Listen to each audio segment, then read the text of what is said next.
बहुत पुरानी कहानी। यह सत्य है या वह सत्य है।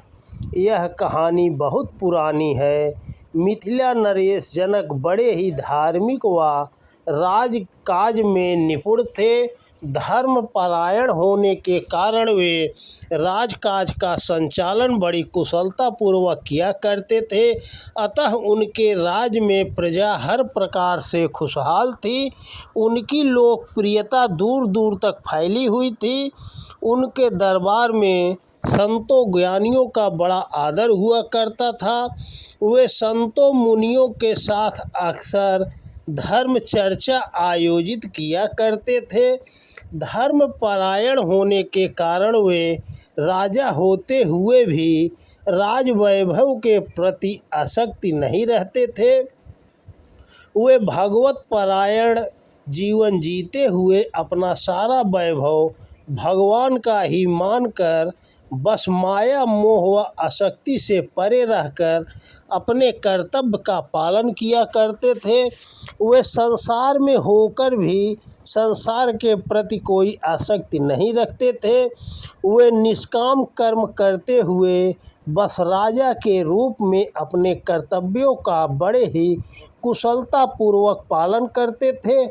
इसीलिए वे बड़े लोकप्रिय हुए और आदर्श राजा कहलाए। एक बार राजा जनक गहरी निद्रा में सो रहे थे।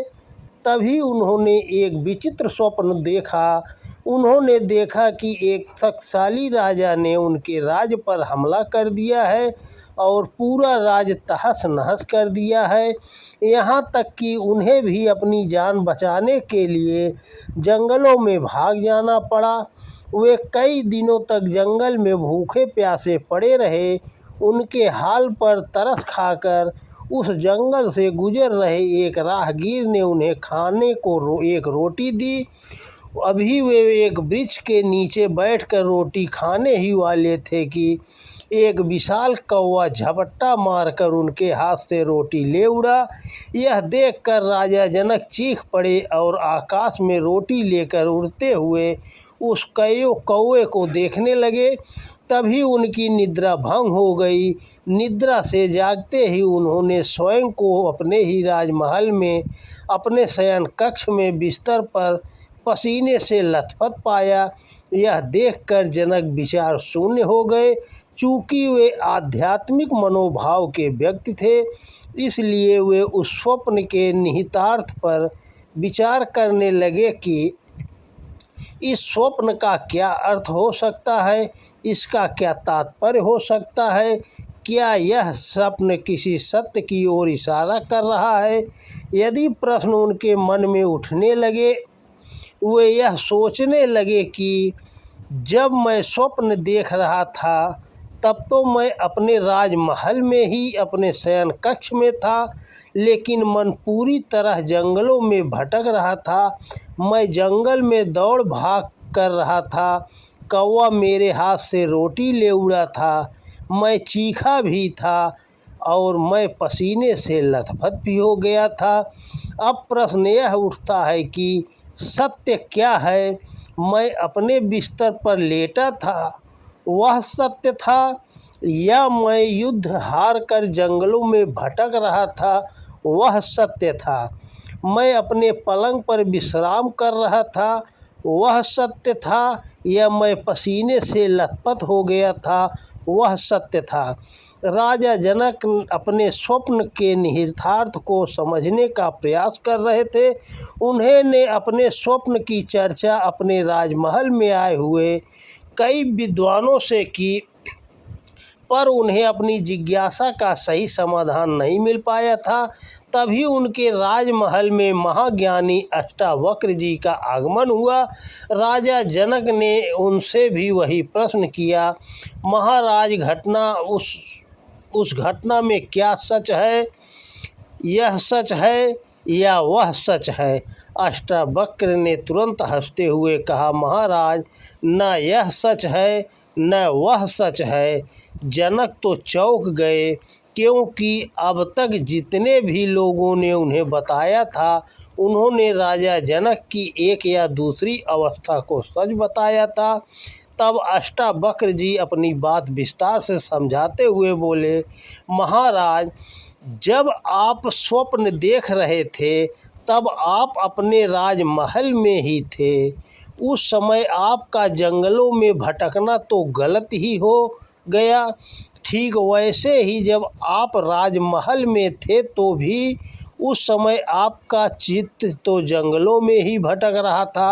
अतः उस समय आपका राजमहल में होना भी गलत ही हो गया। जनक को बात समझ में आ गई, लेकिन उन्होंने फिर एक नई जिज्ञासा प्रकट की और अष्टावक्र से पूछा, तो फिर सच क्या है? अष्टावक्र बोले, सत्य वह दृष्टा है जो यह सब देख रहा था। आपके अंदर बैठा दृष्टा सब कुछ देख रहा था, पर उसे आपके राजमहल में होने या स्वप्न में जंगल में होने, इन दोनों की घटनाओं से कोई मतलब न था। वह दृष्टा तो उन घटनाओं को देख भर रहा था, वह दृष्टा तो उन घटनाओं का साक्षी भर था। अष्टावक्र बोले, जो कुछ घटित हो रहा है वह सत्य नहीं, बल्कि सत्य वह दृष्टा है जो सब कुछ घटित हुए देख रहा है और उन्हें देखकर भी उससे निर्लिप्त है, अनासक्त है। उसका उन घटनाओं से कोई लेना देना ही नहीं है। इसलिए घटने वाली हर सुखद या दुखद घटनाएं उस दृष्टा को न तो सुखी करती है न दुखी करती है। इसीलिए राजन, जीवन में दृष्टा का एहसास कर पाना ही जीवन का उद्देश्य होना चाहिए। अष्टावक्र के ज्ञान से राजा जनक दृष्टा भाव में स्थित हुए, अर्थात उन्हें अपने वास्तविक स्वरूप का बोध हुआ। राजा होते हुए भी राजसी सुख वैभव के प्रति वे कभी आसक्त नहीं हुए। वे देह में होते हुए भी विदेह कहलाए। वे सुख दुख मान अपमान हर्ष विवाद से परे रहे और आत्मभाव दृष्ट भाव में स्थित रहकर अपना राजकाज चलाते रहे। सचमुच आत्मज्ञान से ही आत्मदृष्टि विकसित होती है और आत्मदृष्टि संपन्न होना ही दृष्टा होना है। दृष्टा की दृष्टि से संसार को देखकर ही हम संसार में रहते हुए संसार से निर्लिप्त रह सकते हैं और सुख दुख मान सम्मान हर्ष विषाद से परे होकर सदैव समतत्व की स्थिति में रहते हुए अतीन्द्रिय आनंद आत्मिक आनंद की अनुभूति कर सकते हैं। हमें भी दृष्टा भाव को विकसित करने का प्रयास करना चाहिए।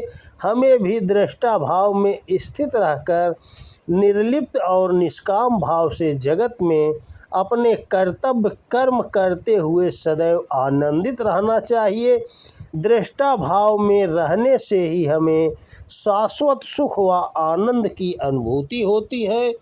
तो दोस्तों नमस्कार, वीडियो पसंद आए तो ज़्यादा से ज़्यादा शेयर करें। जय श्री कृष्णा, राधे राधे, जय हिंद, जय भारत।